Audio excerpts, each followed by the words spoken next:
concedido vivir y experimentar y conocerle de cerca. Nada tan maravilloso como poder conocer a Dios de cerca.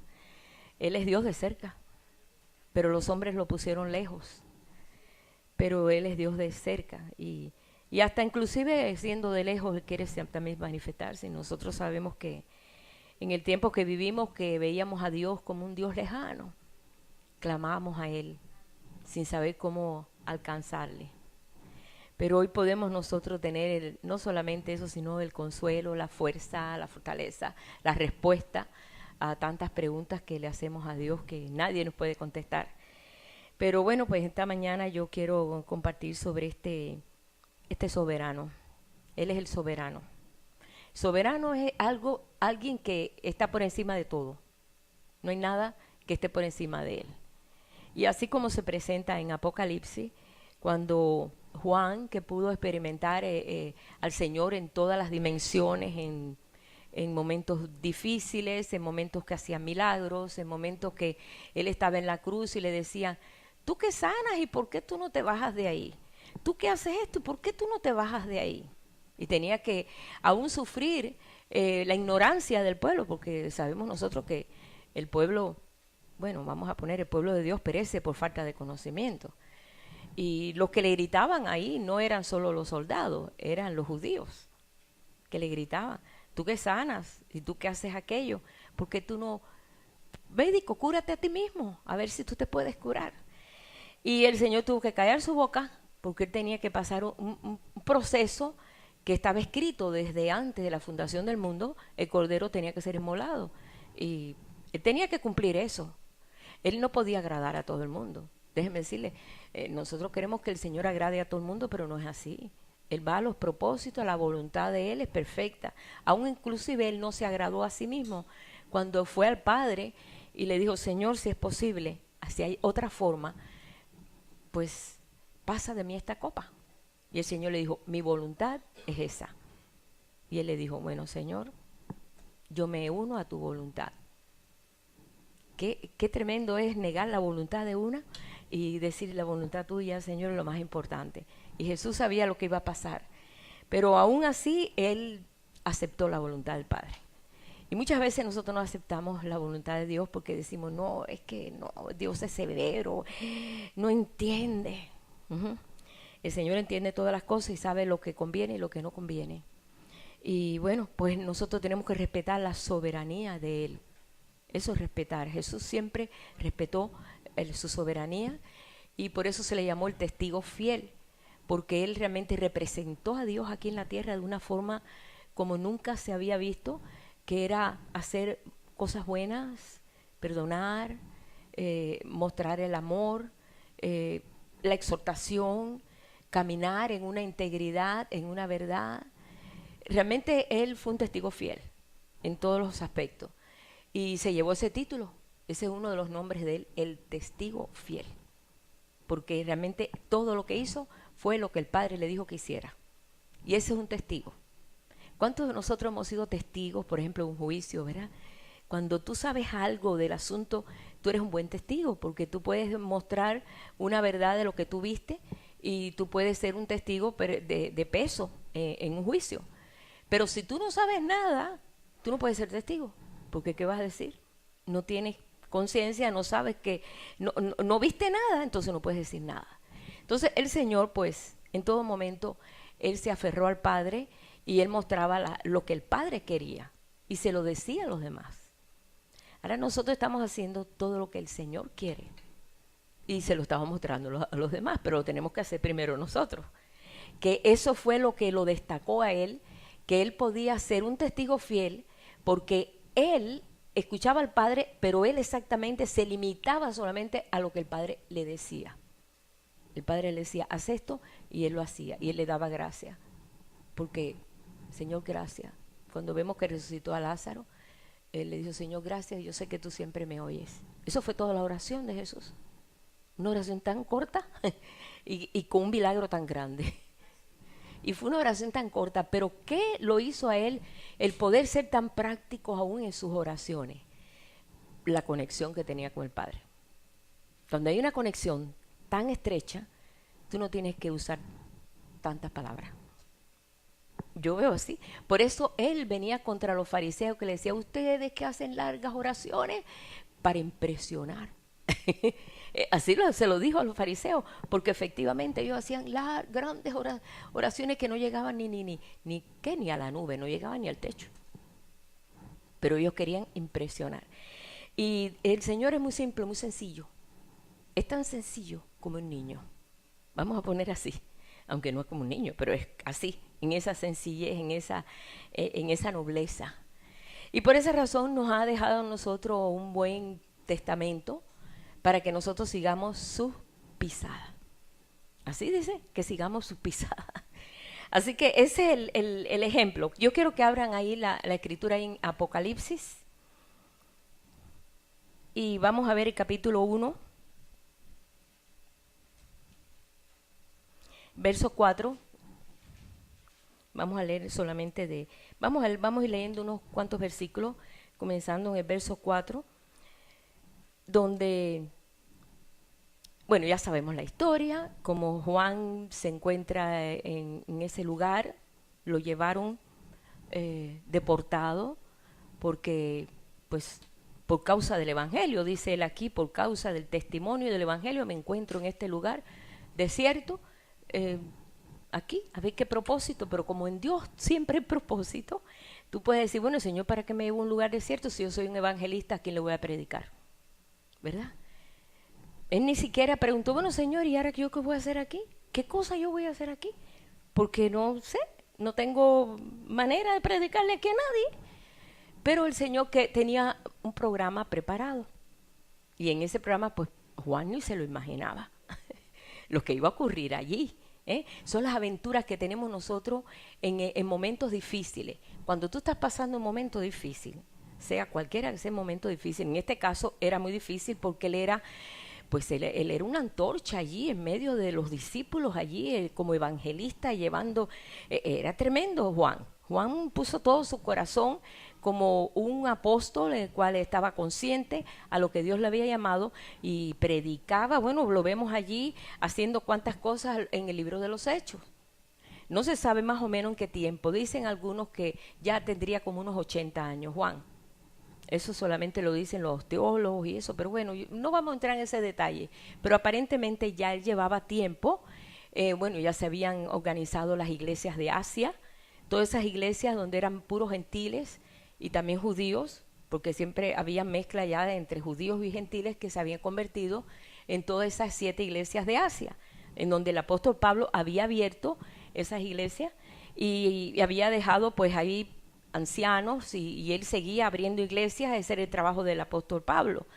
O sea que ya había pasado tiempo cuando él fue deportado a esa isla de Patmos. Y allí en esa isla de Patmos el Señor lo que tenía era el propósito que Dios permitió que fuera deportado. A veces nosotros nos pasan cosas y decimos, ¿por qué? Siempre tendemos nosotros a decir, ¿por qué? Bueno, Juan no preguntó por qué, porque él estaba consciente de que algo Dios se traía entre manos. El Señor se trae algo entre manos, a ver qué cosa está haciendo el Señor, por qué me ha dejado aquí, pues Él sabrá. Y entonces dice que Él estaba en el Espíritu en el día del Señor. Él estaba en el Espíritu, o sea que no estaba ni siquiera en ese quebranto del alma, no, Él estaba en el Espíritu en el día del Señor. Y fue cuando oye la voz detrás de Él, y Él se vuelve porque Él estaba solo allí, no había nadie. Y entonces ahí fue donde empezó la tremenda aventura que tuvo el apóstol Juan, allí en esa isla de Patmos. Y cuando el Señor le empieza a decir y le empieza a mostrar, le comienza a decir que es necesario mandar los mensajes a las iglesias de Asia, donde estaban gentiles y judíos juntos, y todo eso era ya lo que representa el pueblo de Dios ahora, que es una mezcla entre judíos y gentiles, pero es un solo pueblo. De ambos pueblos le hizo uno. Tenemos nosotros que ver eso, que es importante entender que somos un pueblo solamente. Y el mensaje es así. Vamos a leer algo aquí porque quiero llegar a lo que es realmente al alfa y el omega. Dice Juan a las 7 iglesias que están en Asia: gracia y paz a vosotros del que es, el que era y el que ha de venir, y de los 7 espíritus que están delante de tu trono, y de Jesucristo el testigo fiel, el primogénito de los muertos, el soberano de los reyes de la tierra, al que nos amó y nos lavó de nuestros pecados con su sangre, y nos hizo reyes y sacerdotes para Dios su Padre. A él sea gloria e imperio por los siglos de los siglos. Amén. Aquí que viene con las nubes y todo ojo le verá. Y lo que les traspasaron y todos los linajes de la tierra harán lamentación por él. Sí, amén. Yo soy el alfa y el omega, el principio y el fin, dice el Señor, el que es, el que era, el que ha de venir, el todopoderoso. Ya no está hablando como de Jesús que caminaba por las calles de Jerusalén, por las calles de Galilea, por todo lo que es Nazaret, por todo lo que era Capernaum. No, ahora está hablando el todopoderoso. Dice, si antes conociste a Cristo, ¿cómo era? Ya no es así. Él volvió a la naturaleza del Padre, él volvió al Padre y ahora pues Él es el soberano, Él es el todopoderoso. Él es uno, Dios es uno, por eso tiene un solo pueblo. Porque Él es perfecto en la unidad. Él no tiene dos pueblos, Él tiene uno solo, porque Él es uno. Oye Israel, Jehová vuestro Dios, Jehová uno es. Entonces en esta manifestación que Él le habla y le dice, manda esto a las iglesias de Asia. Y tú dices, bueno, ¿por qué las iglesias de Asia? Bien. Esto es un llamado general, vamos a poner, es un llamado a todo su pueblo. Cuando habla de las iglesias de Asia, aquí en América no había nada. Vamos a ir a ver eso, esa parte, ¿no? Porque pensamos, no, por acá no había nada de eso. Todo estaba desarrollado en el viejo mundo. Y esto era algo nuevo para Asia porque ahí está la iglesia de Efesios, están diferentes iglesias que encontramos y todo eran lugares que eran realmente gentiles. Y a ese es el mensaje que el Señor manda, para que ellos comiencen, y todo el mensaje es un mensaje de mejorar sus caminos, es un mensaje de exhortación. Todos los mensajes que manda a las 7 iglesias es un mensaje de exhortación, de mejorar su caminar, de mejorar su relación con Dios. Ese es el énfasis que Dios está dando en este tiempo. Yo digo Dios, pero digo el Señor, es el mismo. Porque hay gente que dice, no, tienen que mencionar a Jesús siempre. Es el mismo Dios. Yo lo veo uno solo. Es el mismo Señor, es el soberano, el verbo, es Él. Ajá. Y el plan, cuando lo manda a las iglesias, Él se presenta como el soberano. Y me gusta mucho en la forma en que Él se presenta, hermano, y yo lo estuve aquí desglosando, ¿verdad? Y cuando habla de esas 7 iglesias, sabemos que está hablando en el aspecto de perfección. 7 es un número perfecto, es el número perfecto de Dios, 7. Y qué casualidad, y son 7. Vemos que el apóstol Pablo se dedicó a predicación a los gentiles y abrió, hermano, fue un trabajo extenso. Pero si vamos ahí a Asia, Asia representa el medio en el que tú te desarrollas. En Asia había mucho paganismo, había pues muchos ídolos, ellos estaban cargados de ídolos. Todos los gentiles usaban ídolos, era el medio de adoración que ellos tenían. La diosa Astoret, el dios, ¿cómo se llama Moloch, y tantos dioses que tenían ellos que no vamos a mencionarlos porque no vamos a usar el tiempo para mencionar esos dioses raros, ¿verdad? Sino el único Dios que tenemos, ¿verdad?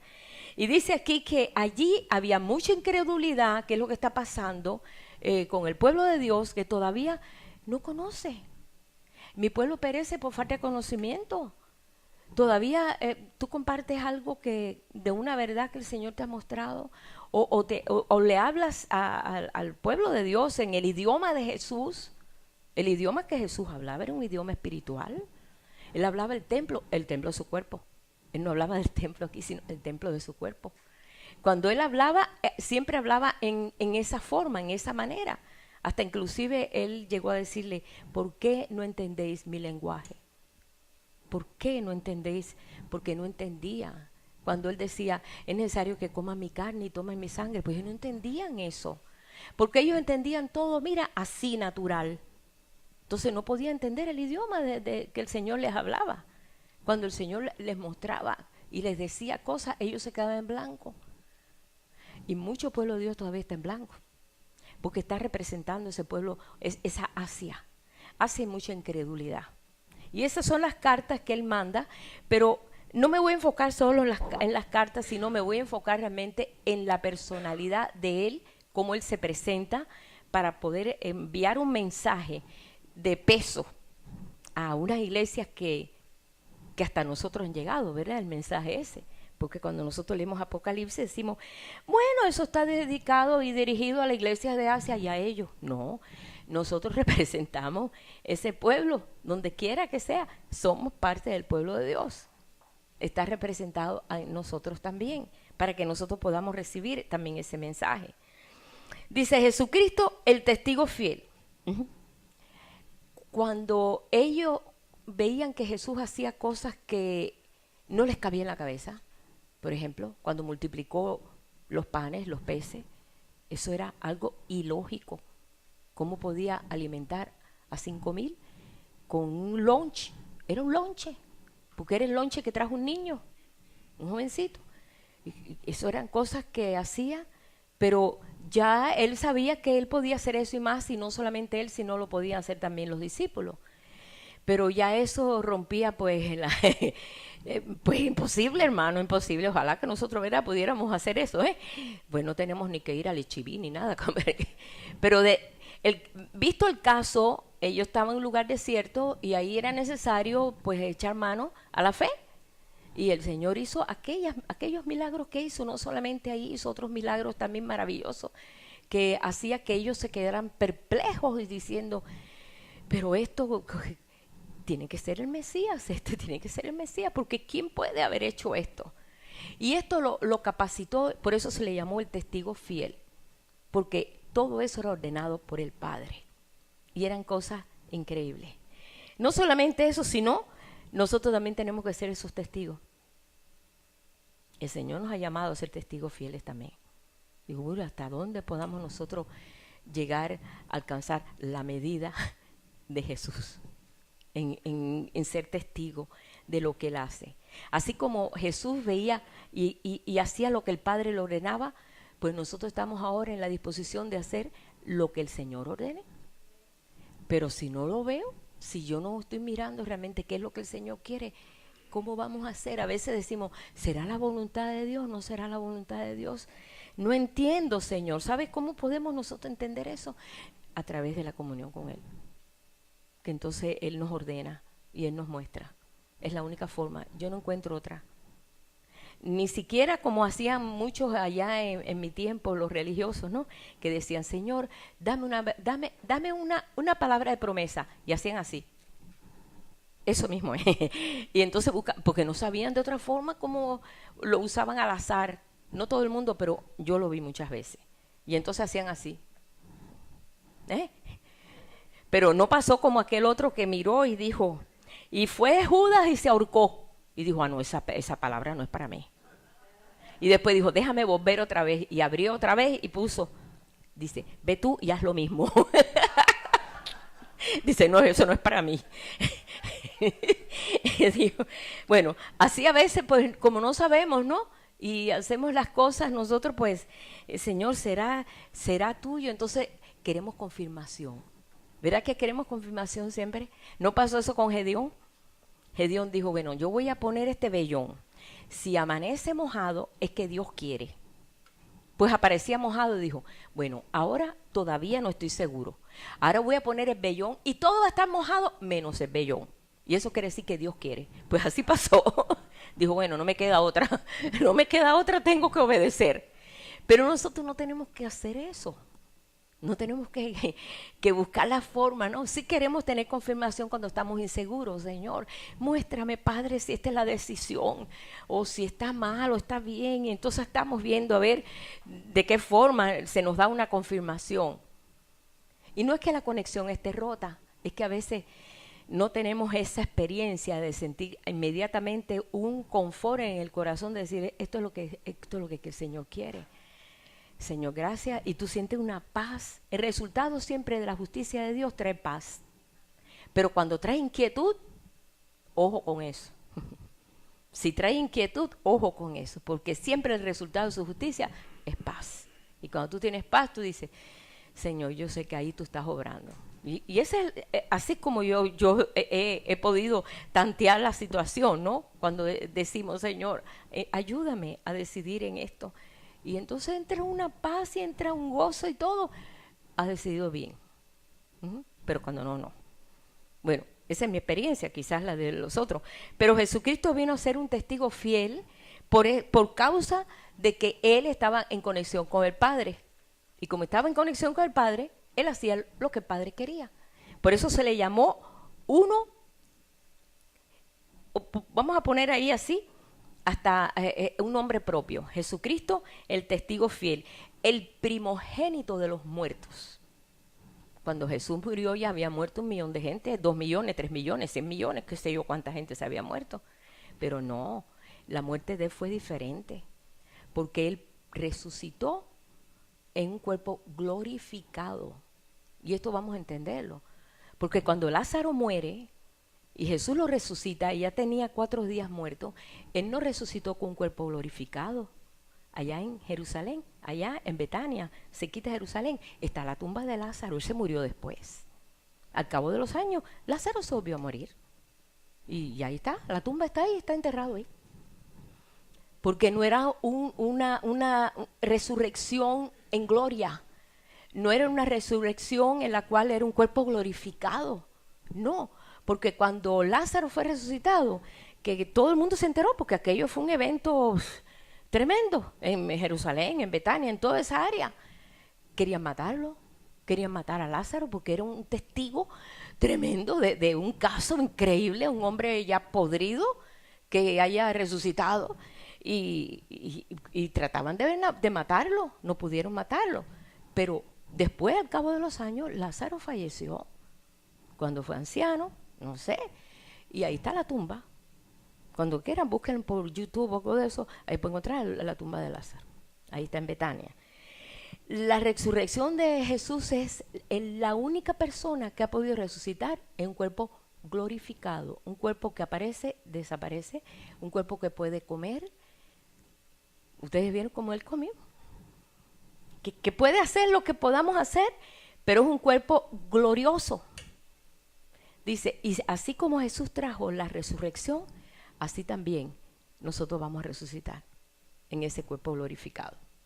Un cuerpo diferente al cuerpo que tenemos nosotros, que está limitado, que no tenemos limitaciones, que se cansa, que a veces pues no tiene muchos deseos de algo, no tiene fuerza, que se enferma, que se desanima. Un cuerpo glorioso. Cuando vemos a Jesús que aparece y desaparece, aparece en medio de los discípulos de buenas a primeras y los espanta a todos, porque las puertas, dice, estaban cerradas. Y de buenas a primeras Jesús aparece en medio de ellos y le dice, no teman, no teman, no teman, no teman, porque aquellos se espantaban por todo. Se espantaban. Si lo veían en el mar caminando, ¡hay un fantasma! Y si lo veían, ¡ay! Se asustaban, porque era algo nuevo. Por eso se le llama el primogénito de entre los muertos. Y dice, y así como Adán, a través de Adán entró la muerte, así en Cristo entra la vida. Y es la resurrección. Dice, así como morimos todos por cuanto Adán murió, hemos muerto, o sea, todos mueren. Dice, en Jesús todos son resucitados. Así como Jesús resucitó. Y esto lo decía, está escrito para esperanza, para que tuviéramos la esperanza que la vida no es solamente esto que estamos viviendo. Es lo que conocemos. Nosotros lo que conocemos es lo que estamos viviendo. Para nosotros esta es la vida. Y no sabemos más allá qué va a pasar y qué cosa hay y qué ocurrirá. Bueno, él cuando dice que es el primogénito de los muertos, es que él es el primero, pero va a haber muchos más, como nosotros leemos aquí en las Escrituras. Dice en 1 Corintios, búsquenlo, capítulo 15, verso 20.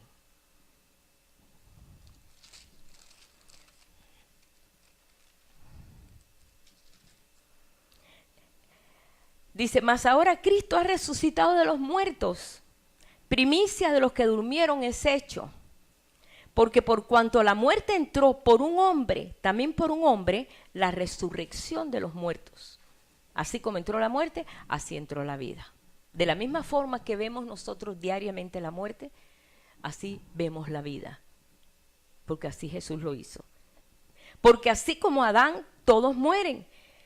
También en Cristo, todos serán vivificados.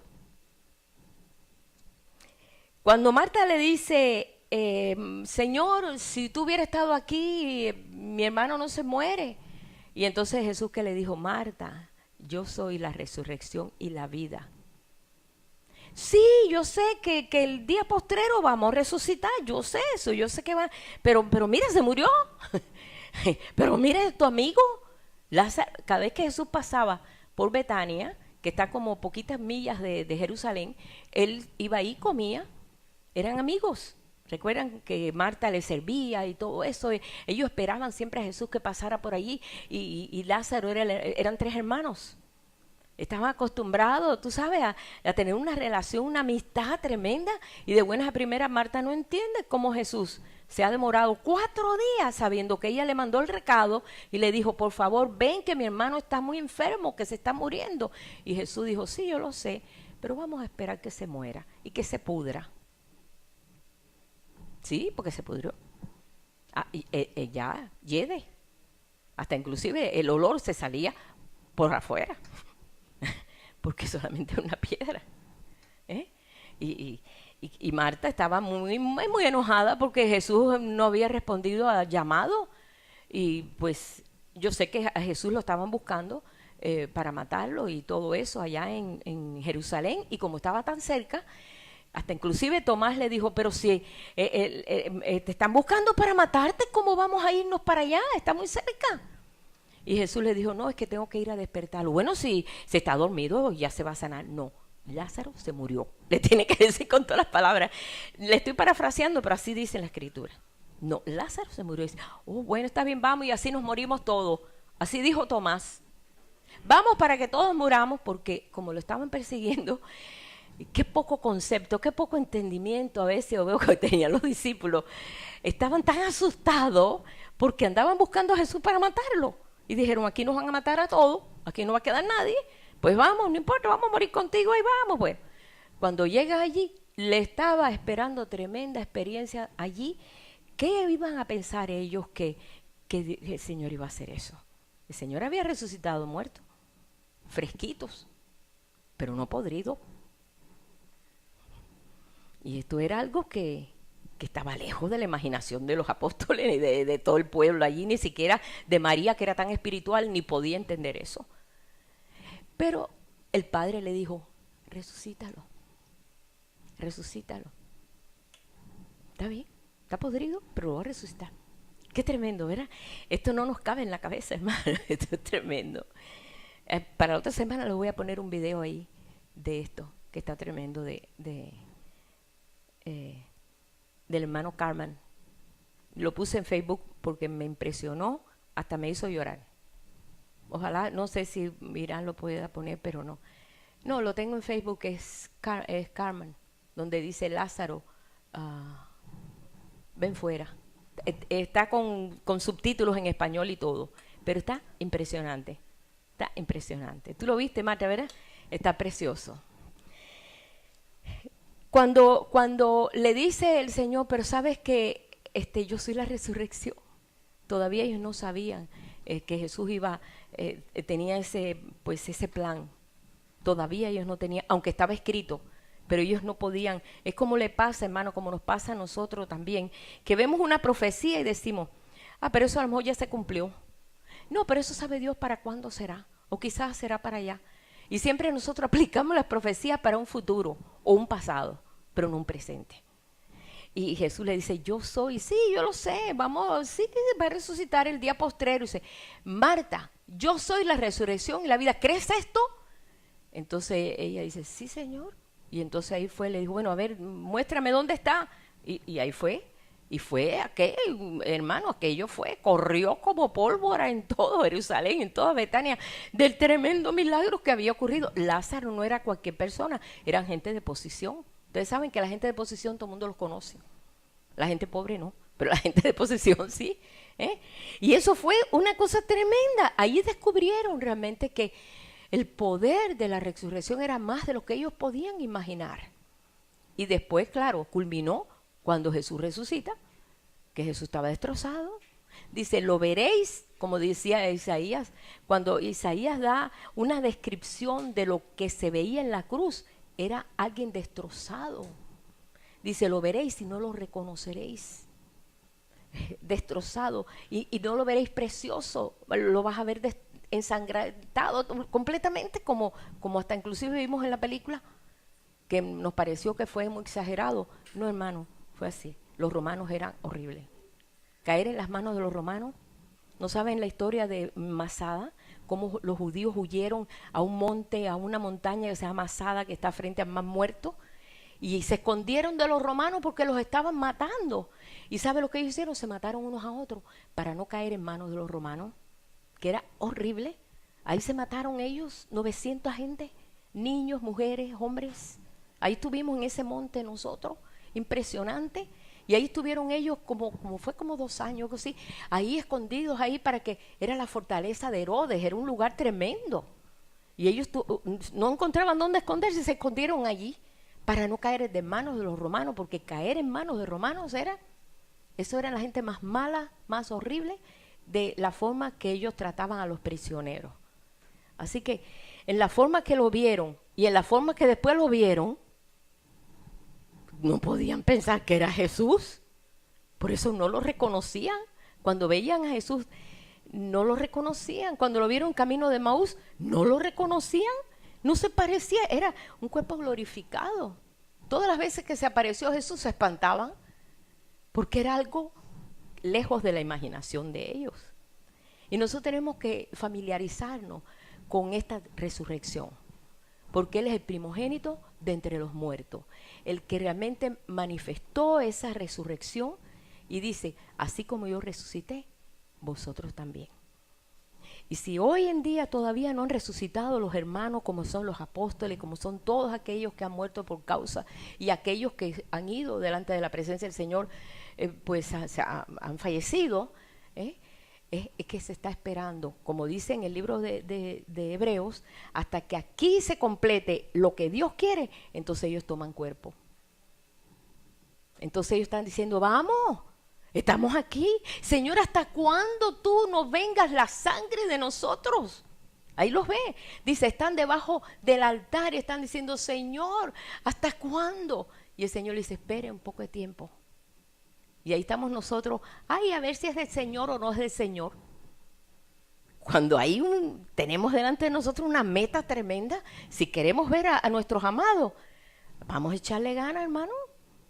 Vamos a echarle ganas, vamos a conocer realmente a este Dios que se ha dado a conocer. Y nosotros estamos pensando, pero ¿cómo puedo conocer a Dios? Él se ha abierto completamente. Y esta resurrección se está esperando. Esto es algo, va a ser algo maravilloso, hermano.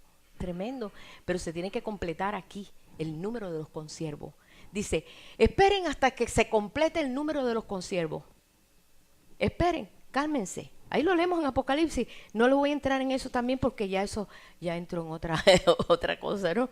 Pero recuerdan que dice eso, que están debajo del altar, se han consumado, ellos se han dado. El altar es donde se ponía el animal y se quemaba, y la ceniza que representa este pueblo que se ha dado por amor, dice, esa ceniza la cogían y la llevaban al lugar fuera, porque eso era el resultado del sacrificio a Dios. Y ellos son el resultado del sacrificio, aquellos que han esperado, aquellos que leemos en Hebreos que dice, no te has acercado a cualquier monte, te has acercado al monte de Sión, a la compañía de los millares de ángeles, a los primogénitos. Y ahí vemos nosotros en Hebreos como habla de que no nos hemos acercado a cualquier montecito, a cualquier monte de adoración, no, al monte de Sión, al monte de su presencia. Dice, no nos hemos subido al monte de Sinaí, porque ese monte de Sinaí fue el monte donde se trajo la ley, donde Moisés allí hizo todo lo que tenía que hacer, donde Dios mandó las tablas de los mandamientos. Dice, no te has subido a ese monte, te has acercado a uno superior a ese monte, al monte de su presencia, que es el monte de Sión. Ahí es que nos hemos nosotros acercado. Dice aquí, eso sí lo voy a leer, vamos a leerlo. Está ahí en Hebreos, un poquito más ahí atrás. Hebreos 12.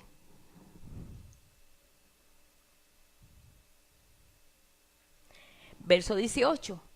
Dice, porque no os habéis acercado al monte que se podía palpar y que ardía en fuego, a la oscuridad, a las tinieblas y a la tempestad, al sonido de la trompeta, la voz que hablaba, la cual los que la oyeron rogaron que no se les hablase más. ¿Recuerdan ustedes, hermanos, cuando eso fue cuando Dios iba a presentarse al pueblo para que el pueblo lo conociera a Él? Y mandó que estuvieran limpios, que no se acercaran, que no tocaran el monte, solamente que estuvieran ahí para que escucharan su voz. ¿Y qué pasó? Ellos querían ver a Dios, pero no oír a Dios. Querían verlo, por primera vez iban a ver a Dios, ese Dios misterioso que no se daba a conocer, ese Dios invisible. Y estaban todos. El pueblo de Dios más se acerca a Dios porque quieren verlo más que oírlo. Y Dios lo que quiere es que tú le oigas, que tú le escuches. Y como ellos se acercaron a ese monte Sinaí porque querían ver a Dios, y cuando oyeron la voz de Dios, ¿sabe qué? Se espantaron y corrieron y se fueron. Le dijeron, no, Moisés, mejor háblanos tú habla con Dios, ocúpate tú de hablar con Dios y tú nos cuentas. Eso es una postura religiosa. Yo puedo contarte de Dios, pero es una cosa diferente que tú conozcas al Señor. Es muy diferente. Yo te puedo contar de la historia y leerte del Evangelio y decirte, mira, él fue, hizo aquello. Pero cuando tú lo experimentas y tú lo ves, porque si yo te lo muestra y te goza, es diferente. Tú tienes más potencia, más fuerza, la fe se pone fuerte en ti, tú tienes más ánimo, tienes más... Es que se desarrolla en nosotros un potencial. Es muy diferente. Ellos le dijeron, no, solamente nos conformamos que tú nos cuentes. Pero yo no queremos oír, es terrible oír la voz de Dios. Y es que imagínate que el monte temblaba, fuego, viento, trueno. De ellos dijeron, esto está horrible, no queremos ver esto, mejor no. Dice, pero nos hemos acercado, dice aquí, no nos hemos acercado a ese monte, ya no.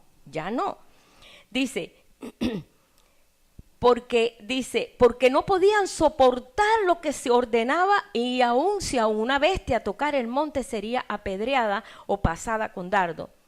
Y tan terrible era lo que se veía que Moisés dijo, estoy espantado y temblando. Moisés era el único que tenía, hermano, corazón para subir al monte y experimentar la fuerza de la potencia de Dios. Y estaba espantado y estaba temblando, pero ahí estaba. Y cuando nosotros no estamos espantados y temblando también, a veces estamos adorando al Señor y uno siente el poder del Espíritu Santo y uno siente, Señor, yo no soy digno, porque nos espantamos. Es cierto que nos espantamos, pero ahí estamos. Moisés se espantó, pero ahí se quedó. Y gracias a Dios que se quedó, porque por lo menos tuvo el Señor un testigo fiel ahí, que ahí permaneció en ese monte. Dice, no nos hemos acercado a ese monte ya. Ya pasó el tiempo de la religiosidad, hermano, ya pasó ese tiempo. ¿Hasta cuándo vamos a estar 2000 años en una postura religiosa, en un andamiaje religioso, pensando que la iglesia, pues sí, es un lugar de entretenimiento, un showcito ahí? Hay iglesias que hay show, hay iglesias que es un entertainment. Perdón, hermano, poner luces así como artista. El que quiera poner luces que las ponga, sinceramente, es un artistaje. Cuando el Señor lo que manda es que le conozcamos, no que nos entretengamos. Nos podemos entretener de muchas formas. Hay muchos conciertos, ¿verdad? Pero no así. Estas cosas del Señor son serias. Cuando enfrentamos, ¿sabes cuándo agarramos seriedad? Cuando un hermano se va, cuando una hermana parte y decimos, ¿qué es la vida?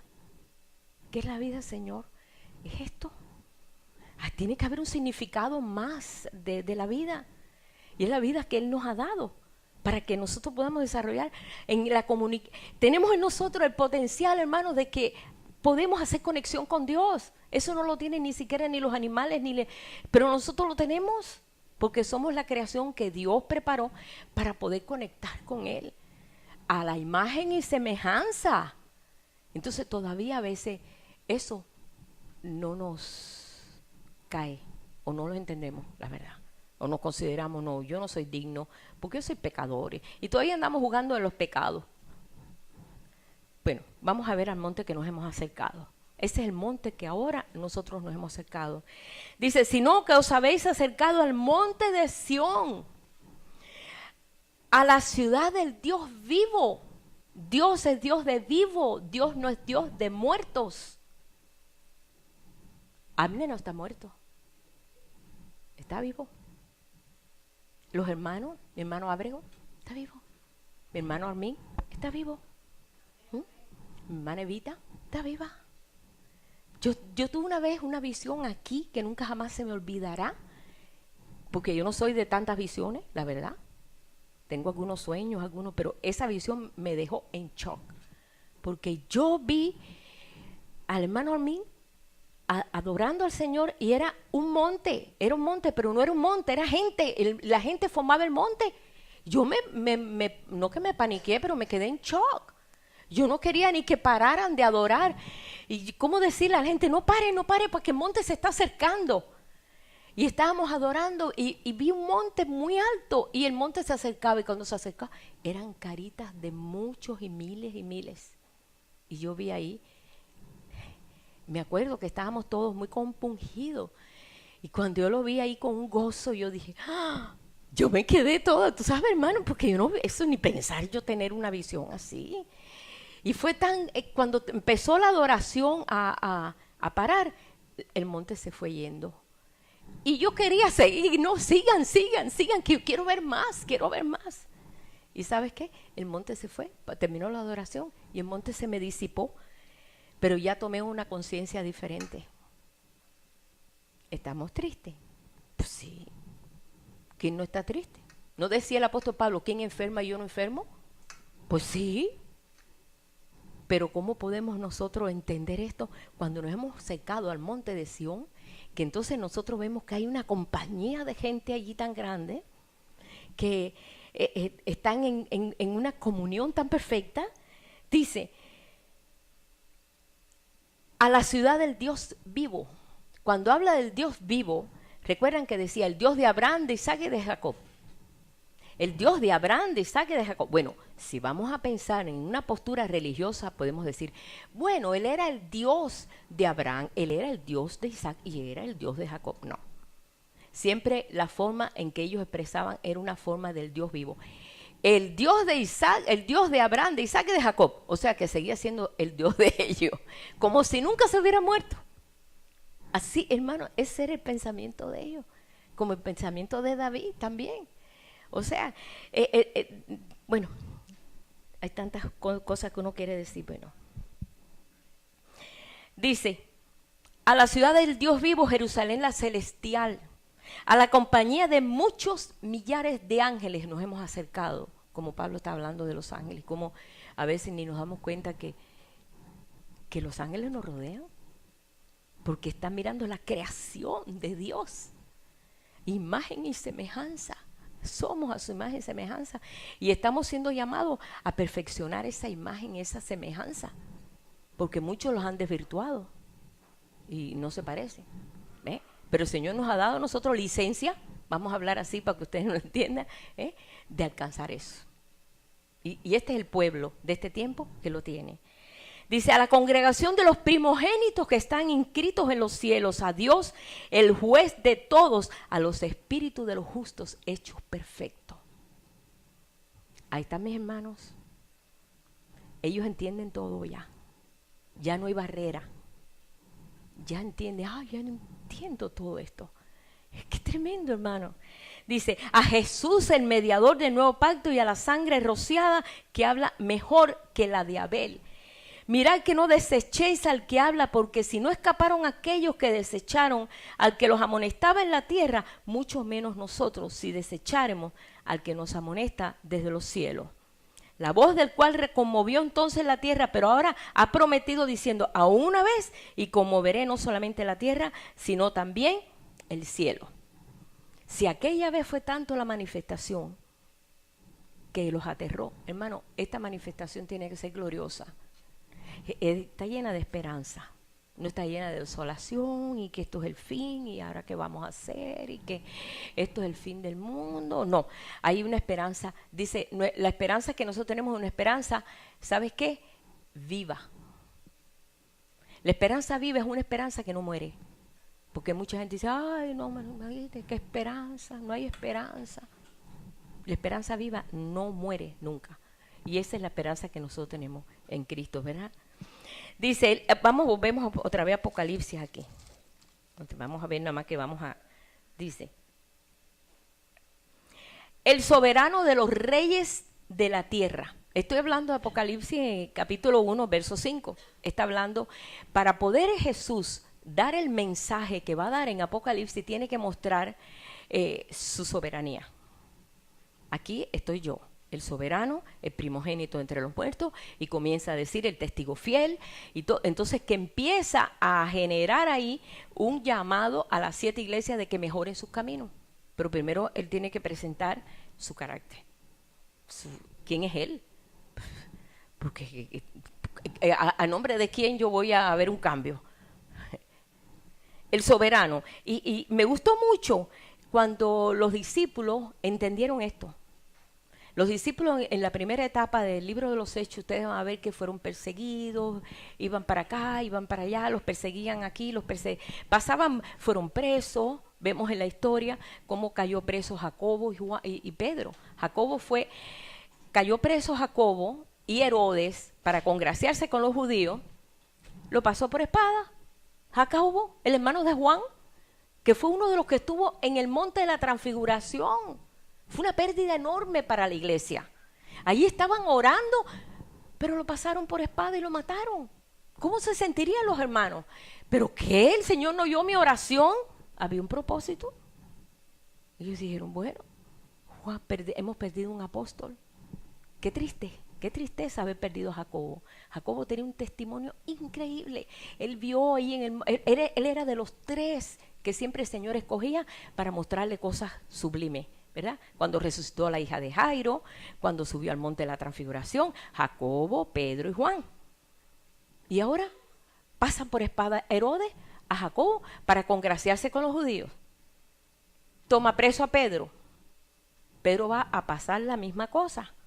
Lo pone preso y Pedro estaba ahí esperando, bueno, que me pasen a mí también por espada. Pues ya mataron a Jacobo. Ah, no, hermano, vino un ángel y lo sacó de la prisión. Pues ¿por qué no sacó a Jacobo? Esa es la soberanía de Dios. Él sabe. Muchos dicen, ¿por qué? Bueno, ¿por qué pasó eso? Hermano, hay que escudriñar y descubrir que cosas pasaban ahí que a veces ellos no entendían. Bueno, ¿por qué tenía que irse el mejor y quedarse? Como decía mi mamá, caballero, tanta gente buena que hay y son los que se mueren y los malos no se mueren. Mi mamá siempre decía eso. Siempre decía, cada vez que alguien se enteraba, decía, ¿y por qué no se muere aquel que se tiene que morir? Siempre le sacaba eso a mi mamá. Bueno, ¿qué pasó? Pues vino un ángel y sacó a Pedro de la cárcel. Hasta inclusive le dijo, amárrate la sandalia, cúbrete, había frío. Y fue y abrió y lo llevó y lo sacó y ahí aparece Pedro. Y la iglesia estaba haciendo oración por Pedro, como la hizo por Jacobo. Pero el que se salvó fue Pedro. Y Jacobo fue al monte de Sión. Para Dios no hay pérdida, hermano. Para Él no hay pérdida. ¿Y qué pasó? Estaban ellos orando y orando y orando para que Pedro saliera de la cárcel porque ya iban a perder otro apóstol. Y de buenas a primeras Pedro toca la puerta de él. Y cuando una de las muchachitas se para y dice, ay, parece que es el ángel de Pedro. No puede ser Pedro, porque lo van a pasar por espada también. Era Pedro. Dios hizo eso en la soberanía de Él. Entendamos, hermano, tenemos que entender lo que es la voluntad perfecta de Dios para poder entrar en paz. Decir, bueno, Señor, tú sabes lo que haces. Nada más, así es lo que yo he visto aquí.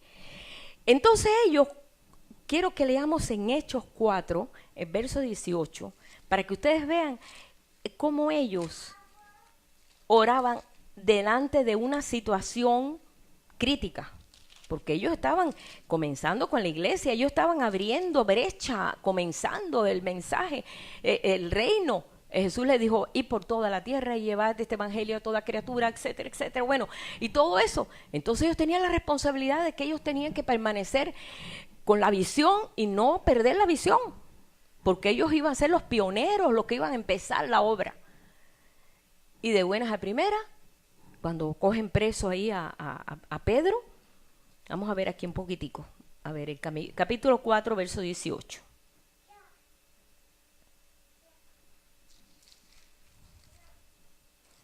Me pasé, vamos, 4:18.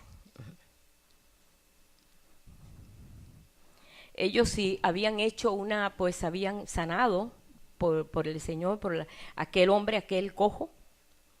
¿Recuerdan ustedes? Y pues ellos se los llevaron preso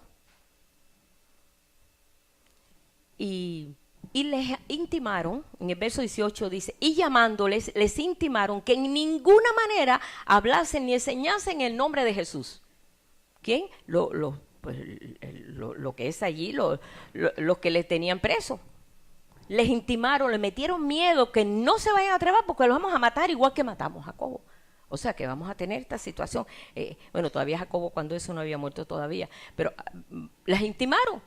Tú sabes cuando uno le mete miedo, si tú no estás fuerte en el Señor, te tumba, ¿sí? Te tumba, porque tú cuidas tu pellejo, tú cuidas tu carne, tú cuidas tu cuerpo. Y cuando ellos le meten miedo, Pedro y Juan les respondieron diciendo, juzgad si es justo delante de Dios obedecer a vosotros antes que a Dios, porque no podemos dejar de decir lo que hemos visto y oído. Y es lo que a veces nosotros quizás hemos visto, pero no hemos oído. Dice, no podemos de nosotros dejar de decir esto. Ellos entonces les amenazaron y les soltaron, no hallando ningún modo de castigarle por causa del pueblo, porque todos glorificaban a Dios por lo que se había hecho, ya que el hombre en quien se había hecho este milagro tenía más de 40 años. Era una sanidad, el hombre pues nació así, y el Señor lo sanó a través de los apóstoles. Entonces imagínate, hay mucha evidencia, eso no se podía ocultar. Puestos en libertad vinieron a lo suyo, contaron todo lo que los principales sacerdotes y los ancianos le habían dicho, y ellos, habiéndolo oído, alzaron unánimes la voz a Dios y dijeron, soberano Señor, todopoderoso, como les digo yo, soberano es que está por encima de todo, soberano Señor, tú eres el Dios que hiciste el cielo, la tierra y el mar. Fíjese, ellos levantaron al Señor a lo sumo, ¿verdad? Y todo lo que hay en ellos, que por boca de David tu siervo dijiste, ¿por qué se amotinan la gente y los pueblos piensan cosas vanas? Se reunieron los reyes de la tierra, los príncipes se juntaron en uno contra el Señor y contra su Cristo, porque verdaderamente se unieron esta ciudad contra tu santo Hijo Jesús, a quien tú ungiste, Herodes y Poncio Pilatos, con los gentiles y el pueblo de Israel, para hacer cuanto tu mano y tu consejo habían antes determinado que sucediera.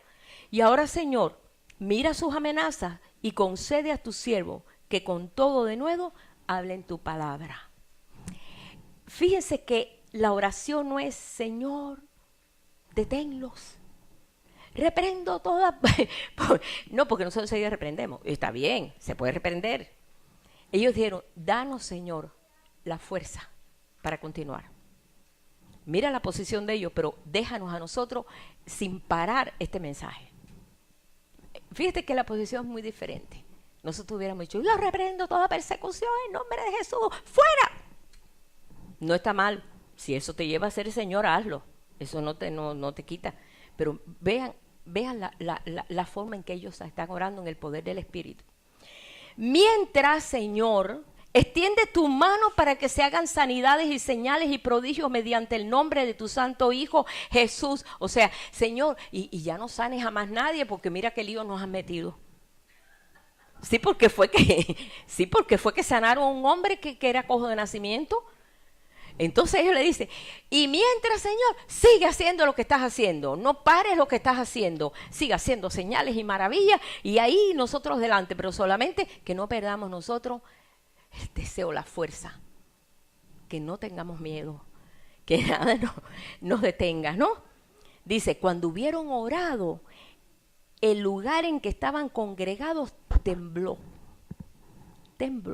La presencia del Espíritu Santo ahí está, ¡wow! Así me gusta. Un pueblo que no tiene miedo y un pueblo que no se va a esconder para hacer las señales que Dios dijo. Dice, y todos fueron llenos del Espíritu Santo y hablaban con valor y con ánimo la palabra de Dios. ¿No perdieron? Me dijeron, aquí vamos ahora a ver de qué forma nosotros vamos a seguir con esto o si no nos vamos para otro pueblo a ver qué, porque mira, ellos nos asustaron, nos dijeron que nos van a matar, entonces nos vamos a quedar aquí, casi nadie nos va a ver, como hizo Elías, que dijo, solamente quedo yo, y ya todos los profetas los mataron, me voy para Monte Sinaí, ahí me quedo, y ahí pues para que por lo menos yo no me muera. Y el Señor le dijo, tengo 7,000 mejor que tú, que no han doblado sus rodillas a Baal. Le dijo, tengo 7,000. ¿Tú te crees único? No, yo tengo pueblo. Señor es soberano, hermano. Entonces le muestra la soberanía. Cuando nosotros oramos, tenemos que reconocer que no estamos hablando a un diosito, estamos hablando al soberano, al todopoderoso, al que está en los planes completos, al que quiere que nosotros hagamos su voluntad, al que no se detiene con nada, que viene tribulación, pues claro, es parte de lo que estamos viviendo. Pero en medio de la tribulación hay mucha victoria. Porque ahí entonces es que sale la valentía. Es que somos llenos del Espíritu Santo. En medio de todo eso el Señor nos ha dotado. Él nos ha dotado. O sea, nos ha dado bendición para poder enfrentar situaciones. Como mucho pueblo de Dios lo ha tenido, como lo tuvo Daniel en el foso de los leones, como lo tuvo Sadrach, Mesach y Abednego en el horno de fuego. ¿Cómo los capacitaba Dios para poder enfrentar una cosa tan horrible? ¿Cómo? Pues ellos sabían quién era Él. Cuando tú sabes quién es tu Dios, hermano, no hay nada que te detenga. Pero si tú todavía, oye, tú dices, bueno, pues yo no sé si Dios y estoy en esa situación, ahí es donde viene el fallo. Por eso que tenemos que fortalecernos en el Espíritu, para poder hacer frente a todas las cosas que se presentan, que desgraciadamente tenemos que enfrentarlas, pero ellos en ningún momento los vamos a ver a ellos quejándose. Léase todo el libro de los Hechos, no se quejan, ellos enfrentan. No pasó así cuando Pablo se lo llevaron preso en un barco, el barco naufragó. Y cuando estaba en medio del mar, el barco se estaba hundiendo. Y vino un ángel y le dijo, no se va a hundir, que boten todos los enseres, todas las vidas se van a salvar. Botaron todos los enseres y el apóstol Pablo dijo, boten todo. Un ángel vino y me habló y no va a pasar nada. Y cuando llegaron a la orilla de la playa, ahí estaban todos los presos, y aquellos los querían matar porque se les iban a escapar. Y Pablo le dijo, no se va a escapar ninguno, no necesitan ustedes que los maten. No se va a escapar ninguno. No se escapó ninguno, hermano. Y después de contras, que había mucho frío, que estaban recogiendo ahí la leña, viene y recoge la leña el apóstol Pablo, y una serpiente venenosa se le engancha de la mano y lo muerde. Pero ¿sabe lo que él hizo? La tiró al fuego. Y siguió recogiendo la leña y todo. ¡Ah!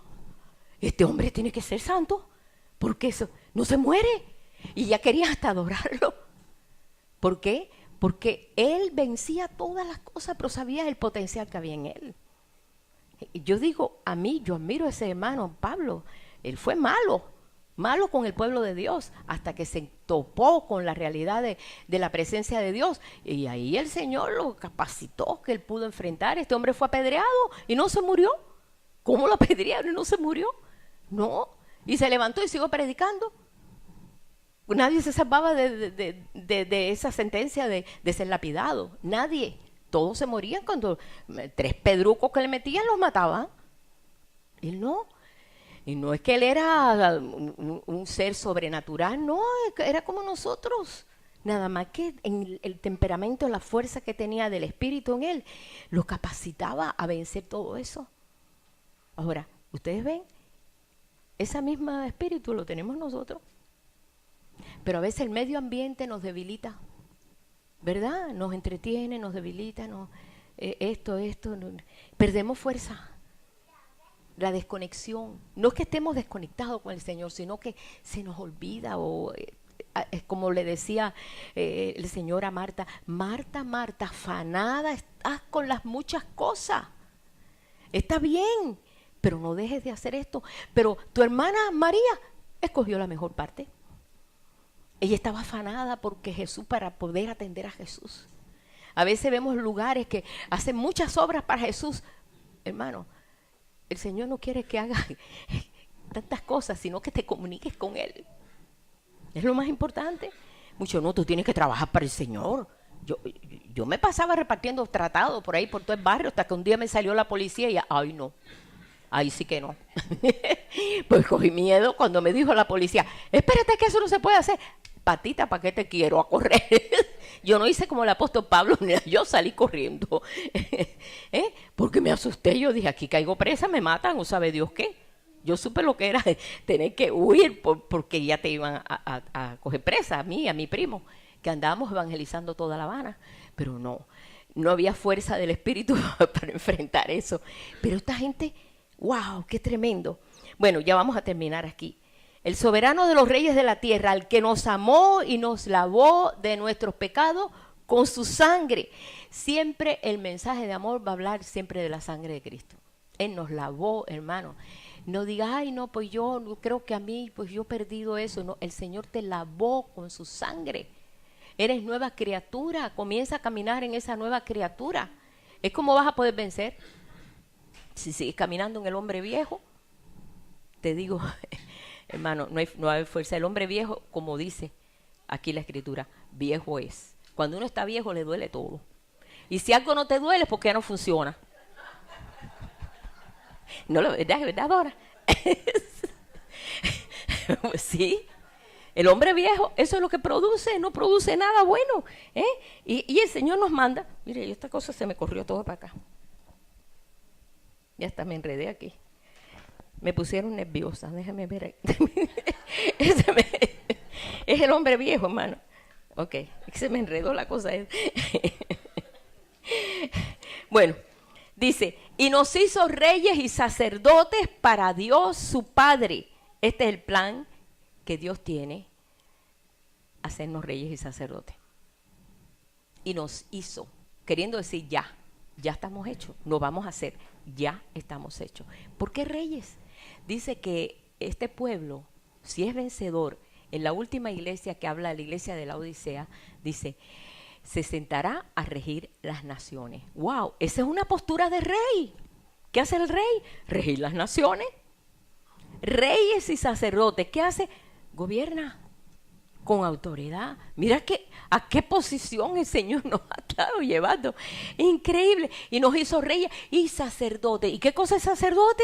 Pues el que estaba dedicado a tener la comunión con Dios, a ofrecerle a Dios el sacrificio y ofrecerle a Dios no solo sacrificio por él mismo, sino por el pueblo, de poder aconsejar el pueblo, de ser conocido y entendido en todo lo que Dios quería para transmitírselo al pueblo.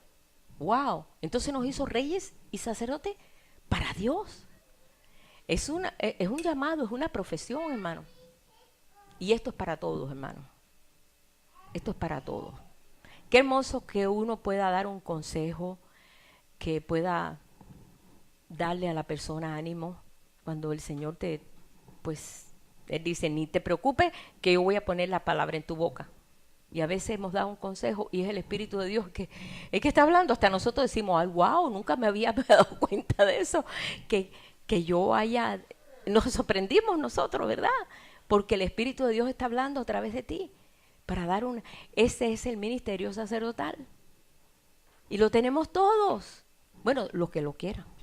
Por supuesto, por los que los quieran, porque tiene responsabilidad. Y nos hizo reyes y sacerdotes para Dios, su Padre. Este es un plan de Dios y ahí vamos a quedarnos, que es desde el principio. ¿Sabe dónde está en eso? En Éxodo. En Éxodo está, Éxodo 19, versos 5 y 6. Cuando el Señor quiso sacar un pueblo de esclavitud, dijo, un pueblo de sacerdocio, gente santa. ¿Qué sacerdocio? Si era una bola de esclavos.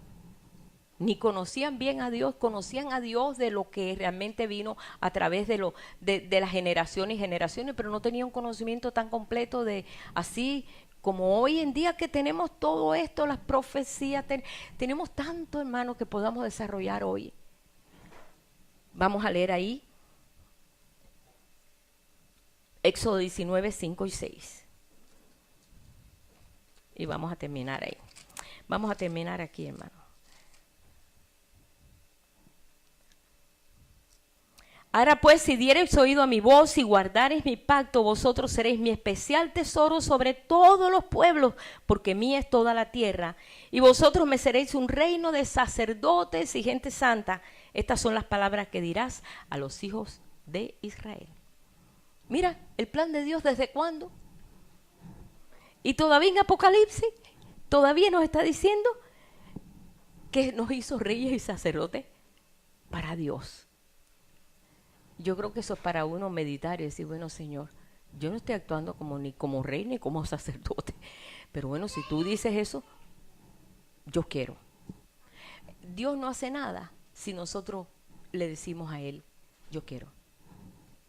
Él respeta. Acuérdense, Pablo estaba hablando del libre albedrío. Él respeta la libertad que te ha dado. ¿Por qué? Porque te ha hecho su imagen y semejanza en esa libertad. No somos marionetas de Dios, no somos títeres de Dios, no estamos así nosotros, bueno, a ver qué es lo que me toca, a ver si Dios que me dice que no. No, yo decido ser rey y sacerdote, como dice ahí. Yo quiero, Señor, enséñame, ayúdame. Pon todos los medios, abre mi entendimiento, mi espíritu está presto, estoy en tus manos. Tú tienes que elegirlo, tú tienes que decidirlo. Todas las cosas de Dios tú las tienes que decidir. Cuando nosotros le decimos, Señor, aquí te quiero recibir en mi corazón. ¿Verdad que un día tuvimos que decir eso al Señor? Y comenzó a abrirse una dimensión en nosotros. Y comenzamos, wow, a entender cosas que no entendíamos antes. Y después otro día dijimos, Señor, bautízame con tu Espíritu Santo. ¡Bum! Otra dimensión. Y comenzamos a entender cosas tremendas. Bueno, dice que el Señor le da el Espíritu Santo a los que se lo pidan. Dice, porque si tú le pides a tu Padre un pan, no te va a dar una piedra. ¿Cuánto más mi Padre les dará el Espíritu Santo a los que se lo pidan? Entonces nosotros tenemos que aprender a ser pedigüeños.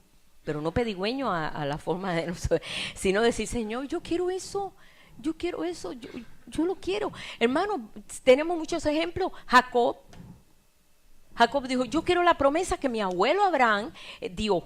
Yo quiero esa promesa, ser ese pueblo por donde va a venir el Mesías. Yo quiero, pero no me toca, no me corresponde. Mi hermano es mayor que yo, a él le toca la promesa y yo aquí, pero yo la quiero. Y la procuró. Y la procuró y mira cuánto pasó, pero la procuró. Y eso le gustó a Dios. Por eso le dice, mi amado Israel. Y le puso Israel. Hasta inclusive le dijo, hasta te voy a cambiar el nombre porque no me gusta. Jacob es engañador. El nombre Jacob es engañador. Entonces le dijo, te voy a poner príncipe de Dios. Israel. Todos los nombres que terminan en él o que comienzan en él, habla de hijo. Habla de Dios. Eli, Eli, lama sabatani. Dios mío, Eli. Todo representa, habla de Dios. Israel. Príncipe de Dios, es lo que quiere decir ese nombre. ¿Y qué? Y lo obtuvo. Yo lo quiero. Yo creo que debemos ser un poquito tercos espirituales. Yo quiero esto, Señor, yo lo procuro. Soy parte de lo que tú has puesto o las promesas que has dado. Y yo soy parte de esa promesa. Yo la acepto. Yo no sé cuántos de ustedes, pero yo lo quiero. Yo cuando entendí que somos reyes y sacerdotes, yo dije, yo quiero eso. Pero no por posición, por comunicación. Y por la comunión que nos da a nosotros, porque los reyes y los sacerdotes eran los que estaban más cerca de Dios. Miren a David. David era sacerdote, David era rey, pero ¿sabes qué? También era profeta. Porque él dijo, Dios me llamó a ser rey, pero yo lo amo tanto. Señor. Y el Señor se revelaba a él y habla aquí hasta del sacrificio de Jesús. Hasta inclusive dice, Señor, permite que cuando despierte a tu semejanza. Eso lo dice David en un salmo, hermano. ¿Cómo Dios le mostró eso? Porque él era rey, pero no se le fue a la cabeza porque era rey, sino que fue un rey tremendo para defender al pueblo, para estar al tanto de que los enemigos no se acercaran, de que cuidar que el pueblo no fuera dañado, mantener la comunión y llevar el tabernáculo para que todos oyeran y estuvieran en medio de la alabanza. Tomó riesgo. En Gabaón estaba allí el arca del pacto, pues ahí muerta de risa, no estaba teniendo la función que tenía. Y dijo, no, para acá yo me la traigo para el monte de Sión, para que todo el mundo aproveche la presencia de Dios.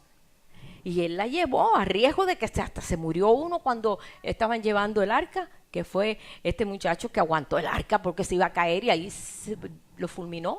La gloria de Dios ahí fulminó porque no podía tocar el arca nadie. Tenía que ser llevada en hombros. Nadie podía tocarla.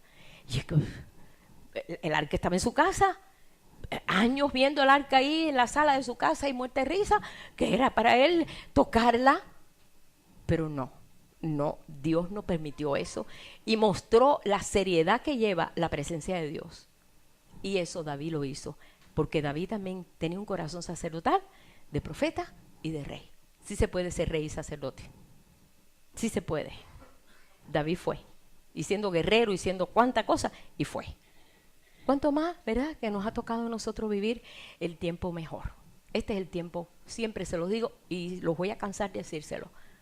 Este es el tiempo mejor que ha tocado a la iglesia.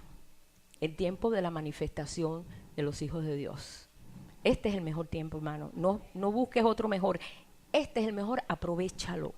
No lo desatiendas, no te entretengas tanto con tantas cosas, tenemos deberes y pero no te desenfoques, nomás no te desenfoques, porque este es el tiempo que tanto soñaron los profetas vivir. Soñaban este tiempo porque hablaban de este tiempo y decían, ¿cómo será? ¿Cómo será eso? ¿Cómo será? Nos alcanzó el tiempo. Vamos a aprovecharlo. Cuando vienen situaciones así que estamos viviendo ahora, una prueba, lo que nos va a hacer es fortalecer más en Él. Nos fortalecemos más y decir, Señor, es hora, como dice, y la esposa y el Espíritu dice, sí, ven, Señor Jesús. Ven y manifiéstate, Señor. Tiene que haber un clamor en el pueblo de Dios que sea ya este tiempo que nos ha tocado vivir. Manifiéstate, Señor, en esta hora, en este tiempo. Necesitamos reunirnos con los nuestros, ¿verdad? Con aquellos que durmieron con la esperanza de un día vamos a resucitar en un cuerpo glorificado, un cuerpo de muchos miembros. Este es el tiempo para que estas cosas se cumplan. Vamos a ponernos en pie.